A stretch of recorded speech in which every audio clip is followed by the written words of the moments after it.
Commander Daniel Hayes felt his heart beat a little faster as he stared through the massive viewing window of Orbital Station Sentinel. The gleaming black ship hanging against the starry backdrop looked like a giant metal shark circling for the kill. This was a Dominator-class cruiser from the Galactic Empire, and Daniel knew it could destroy everything below him in minutes if it wanted to.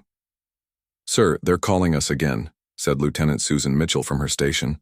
She kept her voice calm, but Daniel could see her knuckles turning white as she gripped the edge of her console. Daniel took a deep breath. Let them wait a bit longer. He studied the big screen showing Earth's defenses.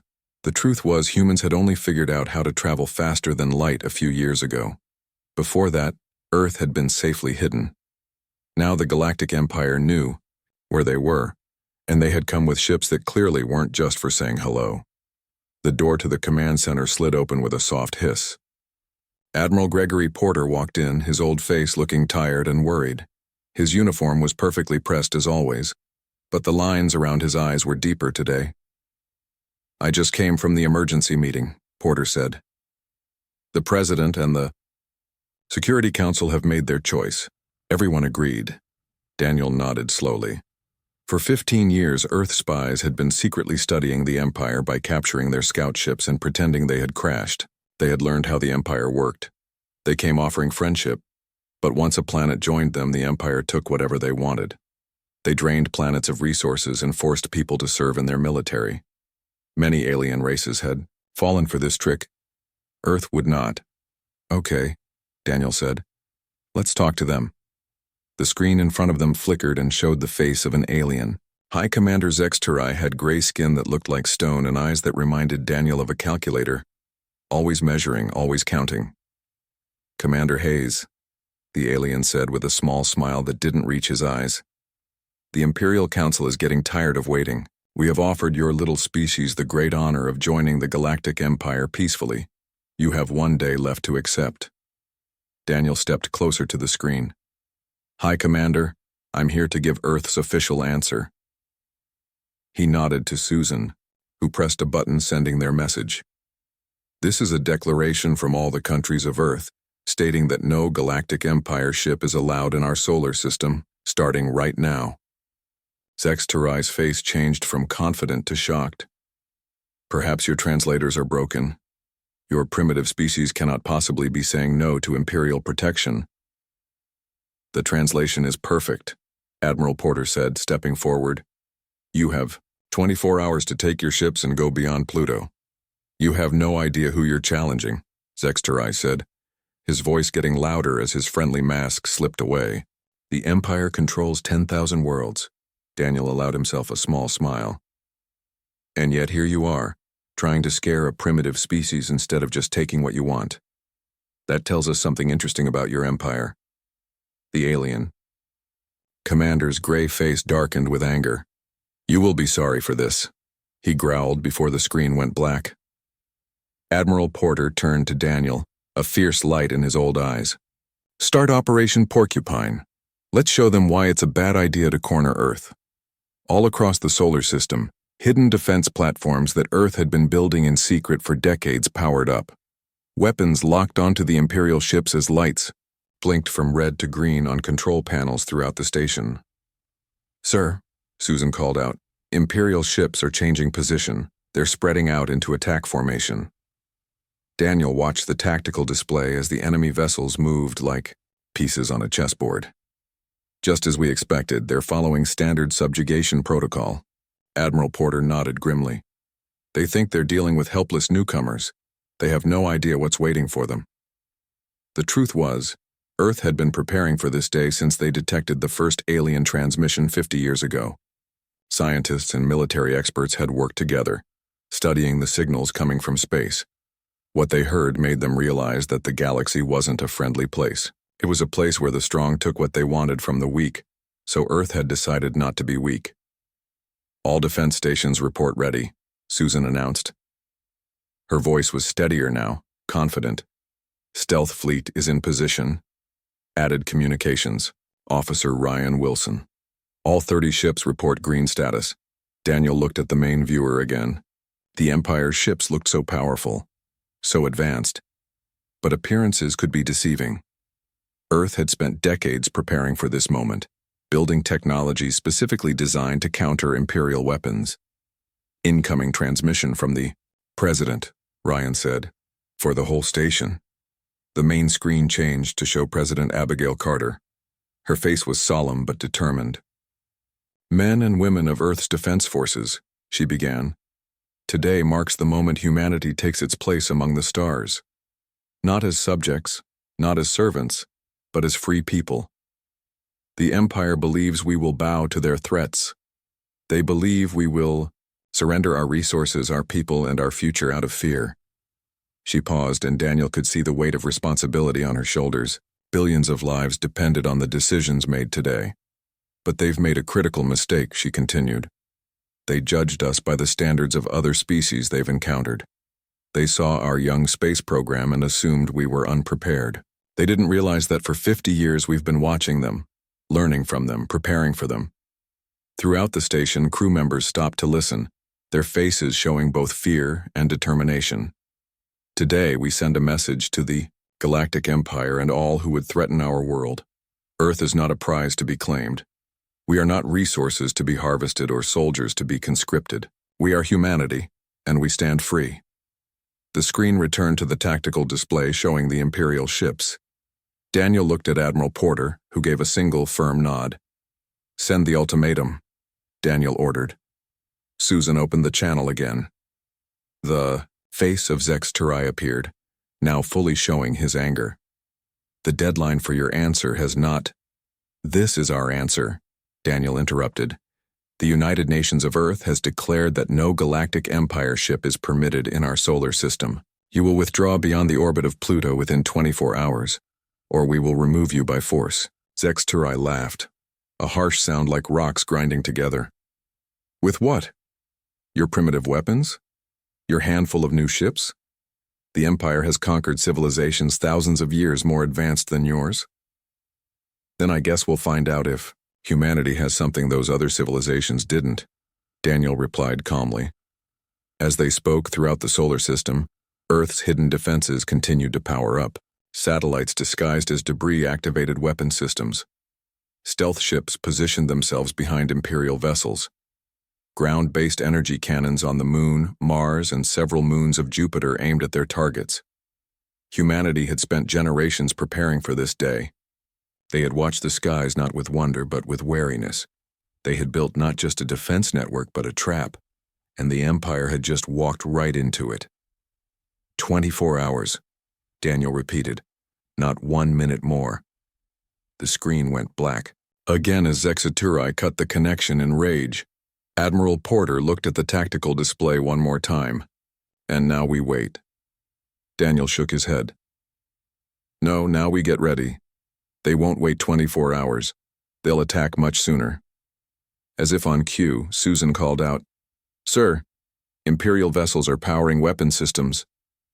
Daniel smiled grimly. "Right on. Schedule. Sound battle stations. Operation Porcupine is now active. Throughout the solar system, humanity prepared to show the galaxy why Earth was not a planet to be conquered. The declaration had been made. Now, it was time to back it up. Captain Olivia Reeves sat in the command chair of her ship, the Artemis. The ship was special. It could hide from enemy sensors. Right now, the Artemis and 29 other Earth ships were hidden among the asteroids and moons of the solar system waiting. Through the special viewing screen, Olivia watched the Empire ships move into attack position. They formed a pattern that Earth intelligence officers had seen many times before in their secret studies of Imperial tactics. "All our ships report they're ready, Captain," said her second-in-command, Lieutenant Commander Alan Fisher. His face was calm, but Olivia could see excitement in his eyes. "Our hiding systems are working perfectly. The Artemis and the other hidden ships had technology that the Empire didn't know humans had. For years, Earth had been capturing Imperial scout ships that came too close to Earth. They made these captures look like accidents, then studied the alien technology and learned how to use it, and how to beat it. "Look at that," said Tactical Officer Paul Wright, pointing to his screen. "The Empire is sending out fighter ships. They're aiming for our major cities, New York, Beijing, London, Cairo. Just like the textbook Imperial attack plan. Olivia nodded. Exactly what we thought they'd do. Send the activation codes to the Aegis network. As the Imperial fighters raced toward Earth, something strange happened. Thousands of objects that had looked like simple satellites or space junk suddenly lit up with energy. These defense platforms had been hidden in plain sight for years, their power systems masked to look like background radiation. Now they powered up to full strength in seconds. The Imperial pilots had no time to react. Bright blue energy beams cut through their formation like scissors through paper. Dozens of fighters disappeared in flashes of light. On the bridge of his flagship, High Commander Zex Turai watched with his mouth open as his first wave of fighters was destroyed. "This is impossible," he shouted, his gray face turning darker with rage. "Our scans showed they had no defenses like this." "Sir," his science officer said with a shaking voice, "we're detecting energy signatures all through the system. They've hidden an entire defense network from us." Zex Turai slammed his fist down hard on his control panel. "Send all fighters. Begin bombing the planet now!" As the Imperial fleet moved to attack, Olivia gave the order her crew had been waiting for. "All ships begin Phase 2. You are free to fire." Throughout the solar system, Earth's hidden fleet suddenly appeared and opened fire. Ships that the Empire didn't know existed showed up behind their battle line. The Earth ships didn't aim to destroy. Instead, they targeted engines and weapons with careful, precise shots. The Artemis itself appeared right behind Zex Turai's command ship. Olivia ordered her crew to fire special missiles that weren't designed to blow up the ship but to stick to its hull and disable its main systems. "Direct hit," Paul reported with a grin. "Their main power is going up and down, their weapons are offline." "Open a channel to their ship," Olivia ordered. Zex Turai's angry face appeared on the screen. "This dirty trick will not—" "This isn't a trick, High Commander," Olivia said calmly, cutting him off. "This is good planning. Your empire has won through fear and bullying for so long that you've forgotten how to fight an enemy who isn't scared of you." While they talked, Earth Marines in spacesuits were boarding the disabled Imperial ships. They moved quickly through the alien corridors, taking control room by room. They had practiced this hundreds of times over years of preparation. "We've studied how you fight, how your technology works, and what your weak spots are," Olivia continued. "Those scout ships that crashed on Earth? We let them through on purpose so we could study your technology. Those messages you thought were secret, we've been reading them for decades." As she spoke, Zex Turai's face changed. The anger slowly drained away, replaced by something humans almost never saw in an Imperial officer. Fear. On her tactical screen, Olivia could see that Earth forces had disabled or captured most of the Imperial fleet. Those few ships that remained operational were surrounded by Earth vessels and defense platforms. "Your entire fleet has been stopped," Olivia told him. "Now you have a choice. Surrender and leave our solar system with a message for your leaders, or don't leave at all." Zex Turai seemed unable to speak for a moment. The Empire had conquered thousands of worlds, but none had ever been prepared like Earth. None had ever turned the tables so completely. "This is not possible," he finally said. "You are a primitive species. You only developed faster than light travel recently." "That's what we wanted you to think," Olivia replied. "We detected your long-range scans decades ago. We've been preparing for this meeting for 50 years. "But how did you hide all this?" Zex Turai demanded, waving his hand at a screen showing Earth's defense network. "We studied how your sensors work and found their blind spots," Olivia explained. "We developed technology specifically designed to counter yours. While you were looking at our public space program and thinking we were new to space travel, we were building this defense network in secret." In the background of the video feed, Olivia could see Imperial officers rushing around in panic. Some were shouting about more Earth ships appearing near Neptune and Jupiter's moons. "You see, High Commander," Olivia continued, "there's something you should understand about humans. We've spent most of our history fighting each other. War and preparation for war is something we understand very well. When we detected your empire and realized what you did to other worlds, we didn't waste time hoping for peace. We prepared for the worst. On her command screen, Olivia received a message that Earth Marines had secured the bridge of 3 Imperial support ships. Weapons caches had been located and secured. Earth engineers were already downloading Imperial navigation data and communications logs. "Your Marines have boarded my ship," Zexaturai said in disbelief. Olivia nodded. "Right now they're securing your engine room and weapons control. They aren't there to harm your crew unless they resist." Another message appeared on her screen. President Carter wanted to address the Imperial commander directly. "Hi, Commander. The President of Earth would like to speak with you," Olivia said. "I suggest you listen carefully to what she has to say." The screen split, and President Abigail Carter appeared. Her face was stern but calm.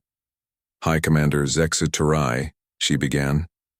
"Your fleet has been neutralized, but we have no desire for unnecessary bloodshed.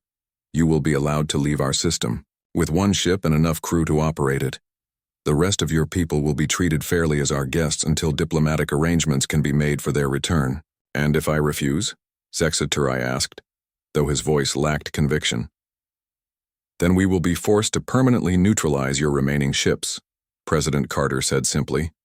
"The choice is yours, but I encourage you to be the one who brings word back to your empire that Earth is not like the other worlds you've conquered. We stand ready to negotiate as equals, but we will not be subjugated." The message was clear. The Earth's declaration stood firm. No Galactic Empire ships allowed. And now they had proven they could enforce it. 3 months after Earth defeated the Imperial fleet, Director Kevin Ramirez sat in a deep underground room beneath Geneva, Switzerland. The walls were thick concrete, and special technology blocked any signals from getting in or out. This was one of the most secure places on Earth. Kevin looked at the military leaders and government officials gathered around the large table. He had important news to share. "The Empire is trying to save face," he told them, setting down his tablet. "Their news channels are telling everyone that what happened at Earth was a planned withdrawal and not a defeat." President Abigail Carter sat at the head of the table. She was the first human leader to officially talk with aliens, and that had put a lot of weight on her shoulders. "And what are they saying when they think no one is listening?" she asked. Kevin slid a data pad across the table. "Their military leaders are panicking. 3 planets under their control have already tried to rebel since news got out about what happened here." Admiral Porter, who had helped lead Earth's defense, smiled. His old face looked less tired now. "Just as we hoped. The Empire controls other worlds by making them think the Empire can't be beaten." "What about diplomatic channels?" asked Maria Rodriguez, who handled Earth's foreign relations. "Are other alien civilizations talking to us now?" "We've gotten requests for communication from 17 non-imperial civilizations," Kevin replied. "Most were too afraid to contact us directly before because they feared the Empire would punish them." Kevin touched a button, and a 3D map of the galaxy appeared floating above the table. Different regions were highlighted in various colors. "The Empire isn't actually as big as they claim," he explained, pointing to the map. "They control a lot of space, yes, but they've been lying about how far their power reaches. There are dozens of independent planets and smaller groups of worlds that have managed to stay free from Imperial control. And they've all noticed what we did here," Porter added. President Carter studied the map carefully. "We need friends out there, not just fans. Director Ramirez, which of these alien civilizations have technologies or resources that would work well with ours? The Arcturus Coalition has medical technology that's far beyond anything we have. The Proxima Treaty worlds know how to transform lifeless planets into habitable ones. And the Tau Ceti Republic has defensive technologies that could make our borders even stronger. Start talking with all 3, Carter ordered. We need to build a network of mutual interests before the Empire gets itself together again." Meanwhile, far from Earth, Commander Zoe Bradford of the Earthship Horizon was meeting with a completely new alien species. The Nelvari looked like giant insects with 6 limbs and bodies covered in a hard shell. They had been hiding from the Empire for hundreds of years. "Your victory has created an opening," the Nelvari ambassador said, its voice clicking through the translation system. For the first time in 12 generations, we have hope that the Empire's growth can be stopped. We didn't just get lucky, Zoe explained. Earth spent decades preparing. We studied, we planned, we built our defenses specifically to counter Imperial tactics. Then perhaps you can teach others to do the same, the ambassador suggested. There are many who would join a real alliance of equals, rather than submit to Imperial rule.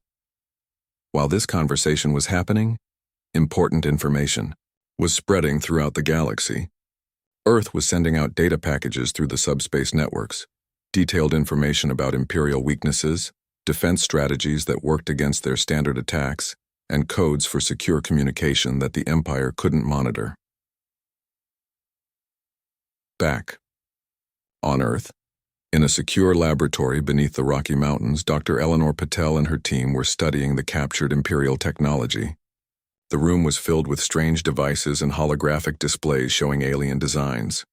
The Imperial ships use a standard communication protocol, Eleanor explained to a group of engineers. If we can duplicate it, we can listen in on all their fleet movements. One of the engineers, Sam Rivera, pointed to a strange device on the table. What about their faster-than-light drives? Can we use that technology to improve our own ships? Better than that, Eleanor said with a smile. We've found a way to detect their ships when they're in FTL travel. If this works, we'll be able to know when Imperial reinforcements are coming long before they arrive. In orbit around Earth, the captured Imperial ships were being studied and repurposed. Earth engineers had removed all tracking devices and self-destruct systems. Now they were learning how to operate the alien vessels. Captain William Chen stood on the bridge of what had once been an Imperial cruiser. Engine systems operational, he reported through the communication link. Weapons are still offline, but we're making progress understanding how they work. This work was happening all across Earth. The victory against the Empire hadn't made humanity complacent. It had made them work even harder to prepare for what they knew was coming next. In the White House, President Carter met with her closest advisors. The mood was serious but hopeful. The Empire will respond, said Defense Secretary Frank Morris. They're gathering ships from 3 sectors. Our intelligence suggests they're planning a much larger attack force. How long do we have? Carter asked. 6 months, maybe more, Secretary Morris replied. They're dealing with the new rebellion, so their forces are spread thin. Carter looked out the window at the clear blue sky. Just 3 months ago, that sky had almost seen the arrival of Imperial bombers. Are our new alliances progressing? She asked. The Arcturus Coalition has agreed to share their shield technology, Maria Rodriguez reported. The Tau Ceti are sending technical advisors to help us improve our sensor arrays. And what about the shipbuilding program? We've doubled production at the Mars and Luna shipyards, Admiral Porter said. We're using what we learned from the Imperial ships to improve our designs. By the time the Empire returns, we'll have 3 times the fleet size we had before. Carter nodded. My parents were farmers in Iowa. They taught me that you don't just plan for the good harvest years, you prepare for the bad ones too. We won this battle, but the war is just beginning. As Earth prepared, the ripples of their victory continued to spread across the galaxy. On a dozen worlds, resistance movements grew stronger. On the Imperial capital planet itself, whispers spread about the small blue world that had dared to say no, and had backed it up with action. The Empire had always relied on the fear it created. When other civilizations looked at the Empire, they saw an unstoppable force. Now for the first time there was a crack in that image. Earth had not only survived an Imperial attack, they had completely reversed it. For species that had lived under Imperial shadow for generations, this was more than just interesting news. It was a spark of hope. It was proof that the Empire could be beaten, and now, using the communication channels that Earth had opened, these oppressed worlds began to talk to each other. Plans were formed. Resources were shared. Slowly, carefully, a network of resistance began to take shape. Earth's declaration, "No Imperial ships allowed," was no longer just one planet's defiant stand.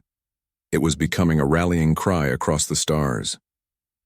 1 year after Earth told the Galactic Empire to stay away, A large group of ships came to the edge of our solar system. But this time, they weren't Imperial ships. These vessels came from 28 different alien civilizations, each with their own unique designs and technologies. They came in peace. On Earth, in a beautiful new building in New Zealand called the Galactic Embassy, representatives from these different alien species gathered. They were there to sign what would become known as the Solar Concordat, an agreement for mutual defense and trade that created a real alternative to Imperial control. General Nathan Cole, who had recently been put in charge of Earth's defense force, watched the proceedings with mixed feelings of pride and caution. "I never thought I'd see something like this in my lifetime," he said quietly to diplomat Elizabeth Winters, who had spent months working out the details of the agreement. "Neither did they," Elizabeth replied, nodding toward the alien representatives. Some had tentacles, others had wings, and some looked almost human. For most of these species, the idea of successfully standing up to the Empire was unthinkable until we did it. "And now?" Nathan asked. "Now they're starting to believe it's possible to build something different. Not just fighting back, but creating a real alliance based on mutual respect rather than fear." The room fell quiet as President Carter walked to the podium. Behind her stood representatives from each world that was signing the agreement. They were a colorful group, some tall and slender, others short and stocky, some with scales, others with fur. 1 year ago, Earth made a declaration that no Imperial ships would be allowed in our system, she began. Today, we extend that declaration. We firmly state that no civilization has the right to rule others through force or threats. We reject the Empire's model of control disguised as protection. Among the gathered delegates was a surprising figure, former High Commander Zex Turai, now in exile from the Empire after being blamed for the defeat at Earth. Many people had questioned whether he should be allowed to attend, but Earth intelligence had confirmed that he had truly turned against the Imperial leadership. "The Empire is not one solid block," he said when it was his turn to speak. His once proud voice was quieter now, but his words were clear. "There are many within its ranks who know the system cannot last. What Earth has started here will reach not just the oppressed but many of the supposed oppressors as well." Later, that evening, as celebrations happened worldwide, General Cole met privately with President Carter and Director Ramirez in a secure room. They reviewed the latest intelligence reports. "The Empire is gathering a much larger force," Ramirez reported, his face serious. "Our sources say they're pulling ships from 3 sectors to build a punishment fleet." "How long do we have?" Carter asked. 6 months at least. They're having trouble handling all the new rebellions." General Cole showed them the latest defense, plans on a 3D display. "The shield technology from Arcturus has been successfully added to our planetary defense grid. The Tau Ceti have given us advanced sensor arrays that can detect Imperial ships much earlier than our previous systems." "And our new allies?" Carter asked. 6 species have sent ships to join our combined defense fleet. 4 more have provided advanced weapons technology. The Nelvari have placed their subspace disruptors at key points throughout the system." Carter nodded, studying the tactical display. "When I became president, I never imagined my legacy would be starting an interstellar coalition against a galactic empire." "With respect, Madam President," Cole replied with a small smile, "your legacy might be ending one. In deep space, near the border of what had once been unchallenged Imperial territory, a small Earth ship named the Scout watched as a new Imperial border station was being built. The Scout's special stealth systems kept it hidden from Imperial sensors. They've doubled the patrol ships in this sector, reported Sensor Officer Linda Mason. They're definitely expecting trouble. Captain Jordan Rivera nodded. And they should be. 3 more worlds declared independence in this sector last month. The Scout was one of dozens of Earth vessels now operating throughout near space, gathering intelligence and making contact with species who wanted to break free from Imperial control. Captain, we're receiving a signal from the Krell Resistance, Communications Officer Ben Lewis said. They've successfully taken control of the Imperial garrison on their homeworld. They're requesting technical advisors to help them disable the Imperial surveillance systems. Tell them help is on the way, Jordan replied, and send the data package on Imperial security systems to their resistance leaders. Back on Earth, in one of the new shipyards orbiting Mars, Chief Engineer Maya Patel watched as the final sections of Earth's newest vessel were put together. The ship was unlike anything humans had built before, a blend of Earth ingenuity and technologies shared by their new allies. "The quantum communications array is online," reported her assistant Derek Wilson. "We can now coordinate with allied ships anywhere in the sector without the Empire detecting our signals." Maya nodded with satisfaction. "And the adaptive shield system? Tests show it can withstand 300% more damage than our previous designs. The Arcturus engineers really came through for us." "Good," Maya said. "We'll need every advantage when the Empire comes back." In what had once been Imperial space, millions of beings on dozens of worlds were watching recordings from Earth. They saw humans standing up to the Empire. They saw Earth's declaration. They heard President Carter's speeches. For the first time, in generations, they began to hope. On the Imperial capital world, the Emperor himself called an emergency meeting of his war council. The once confident rulers of the Empire now faced something they had never expected: organized resistance on multiple fronts. "How is this happening?" demanded the Emperor, his rage barely controlled. "How can these primitive worlds believe they can stand against us?" High General Vex Nor, who had replaced Zexterai, replied carefully. "The Earth victory has spread like a disease, Your Majesty. These lesser species now believe resistance is possible. Then we must crush Earth so completely that none will dare follow their example," the Emperor declared. "Gather whatever forces you need, the humans must be made an example of." But as the Empire prepared its massive attack force, it faced challenges it had never dealt with before. Supply ships mysteriously disappeared. Communication relays failed. Star charts were found to contain subtle errors that sent ships off course. Throughout Imperial space, a silent resistance was growing. Inspired by Earth's example, countless beings who had served the Empire out of fear now found small ways to sabotage its efforts. 6 months later, as the Imperial punishment fleet finally prepared to depart for Earth, they faced a sight that none had expected.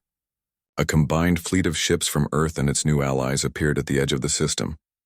These ships weren't hiding. They weren't running. They were there to deliver a message. "To the Galactic Empire," began the transmission, broadcast on all Imperial frequencies. "The Solar Concordat, an alliance of 32 free worlds, hereby declares that your expansion stops here. Any act of aggression against Earth or any member world will be met with unified response." As the transmission played, hundreds more ships appeared, dropping out of faster-than-light travel to join the Allied fleet.